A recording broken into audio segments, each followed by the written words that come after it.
एक गांव में एक मदन नाम का कसाई रहता था। उसका काम मांस को काट कर बेचने का था, पर उसके जुबान पर हर समय भगवान का नाम सुमिरन करता रहता। वह मांस को काटते बेचते हुए भी भगवान का नाम लेता रहता था।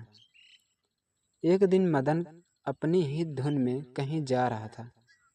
तभी अचानक उसके पैर से एक पत्थर टकराया और वह पत्थर देख वहीं रुक गया। उसका रंग बिल्कुल काला और गोल था। उसने वह पत्थर उठाया और अपनी जेब में रख लिया, यह सोचकर कि यह पत्थर मांस तौलने के काम आएगा। जब मदन वापस अपनी दुकान पर आया तो वह पत्थर तौलने के काम में लगा दिया।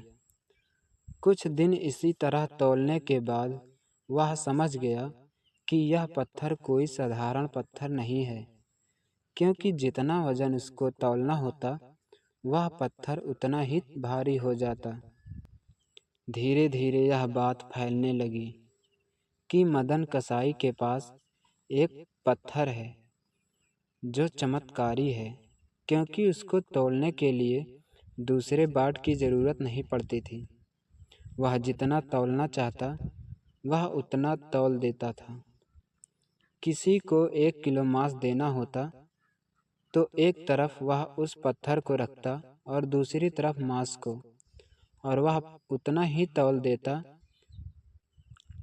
जितना जिसको ज़रूरत होती। अगर 2 किलो तौलना होता तो 2 किलो तौल देता। इस चमत्कार के कारण उसके यहाँ लोगों की भीड़ लगने लगी, यहाँ तक कि उसके दुकान की बिक्री भी बढ़ गई। ऐसे ही करते करते एक शुद्ध ब्राह्मण को भी पता चल गया। हालांकि वह उस जगह पर जाना नहीं चाहता था, पर वह पत्थर उसे उस दुकान पर खींच ले गई। दूर से खड़ा वह मदन कसाई को मीट तौलते देखने लगा। उसने देखा कैसे यह पत्थर हर प्रकार के वजन को तौल रहा था। ध्यान से देखने पर उसके रोंगटे खड़े हो गए। कुछ समय बाद भीड़ कम होने पर वह मदन कसाई के पास गया। मदन कसाई अपनी दुकान पर ब्राह्मण को देखकर आश्चर्यचकित और साथ ही प्रसन्न भी हुआ। बड़ी नम्रता से मदन कसाई ने ब्राह्मण को बैठने का स्थान दिया और पूछा, हे ब्राह्मण देवता, मैं आपकी क्या सेवा कर सकता हूँ? तब ब्राह्मण ने कहा, मैं तुम्हारे पास इस चमत्कारी पत्थर को देखने के लिए ही मैं तुम्हारी दुकान पर आया हूँ, या ये समझ लो कि यह चमत्कारी पत्थर ही मुझे तुम्हारी दुकान पर खींच लाया है।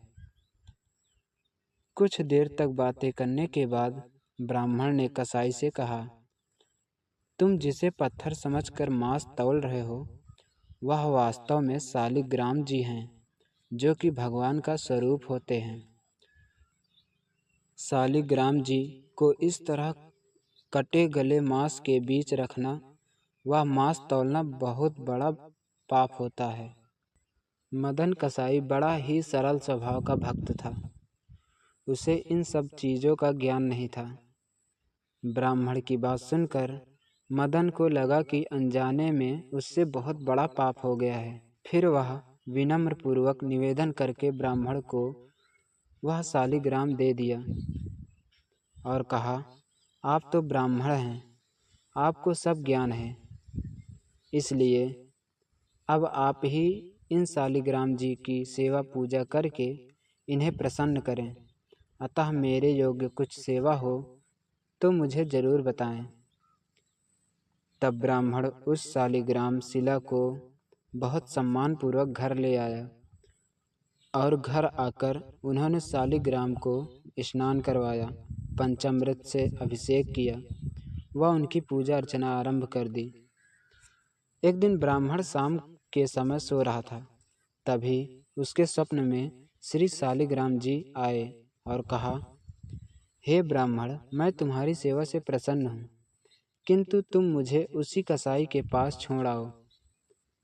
तब ब्राह्मण ने स्वप्न में ही कारण पूछा तो भगवान ने कहा कि तुम मेरी पूजा अर्चना करते हो, यह मुझे बहुत अच्छा लगा, परंतु जो भक्त मेरे नाम का गुणगान कीर्तन करता है, उनको मैं अपने आप को भी बेच देता हूँ।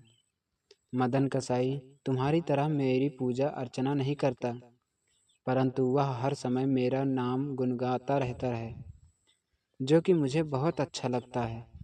इसलिए तो मैं उसके पास गया था। ब्राह्मण अगले ही दिन मदन कसाई के पास गया और उनको प्रणाम करके सारी बात कह सुनाई।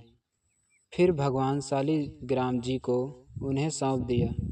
ब्राह्मण की बात सुनकर मदन कसाई की आंखों में आंसू आ गए और मन ही मन उसने मांस बेचने खरीदने के काम को बंद कर दिया और निश्चय किया कि यदि मेरे ठाकुर जी को कीर्तन पसंद है तो मैं अधिक से अधिक समय नाम कीर्तन ही करूँगा।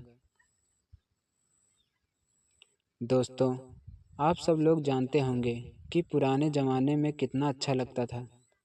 सब लोग साथ बैठकर एक वृक्ष के नीचे कीर्तन पाठ करते थे, जो कि सुनने में बड़ा आनंद आता था।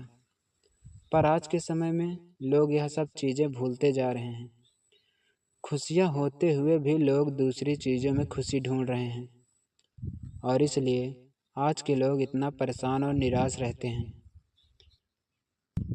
तो उम्मीद करते हैं कि आप सब फिर से वही दिन लाएंगे जो पहले था। अगर किसी मंदिर या वृक्ष के नीचे कीर्तन पाठ किया जाए, जहाँ खुला शुद्ध वातावरण हो, तो यकीन मानो 21 दिन में आपका मन, आपका वेग, तेज, शुद्धता, शांति सब कुछ मिल जाएगा। आप अनुभव करेंगे कि जैसे वही पहले के ज़माने में आ गए हो। दोस्तों, अगर आप मेरे चैनल पर पहली बार आए हैं तो इस चैनल को सब्सक्राइब करें और घंटा दबाकर आनंद लें, जिससे मेरी हर कहानी आप तक पहुंचती रहे। वीडियो मज़ेदार लगी हो तो लाइक करें और कमेंट में अपनी राय दें कि आप कैसी कहानी पसंद करते हैं। धन्यवाद।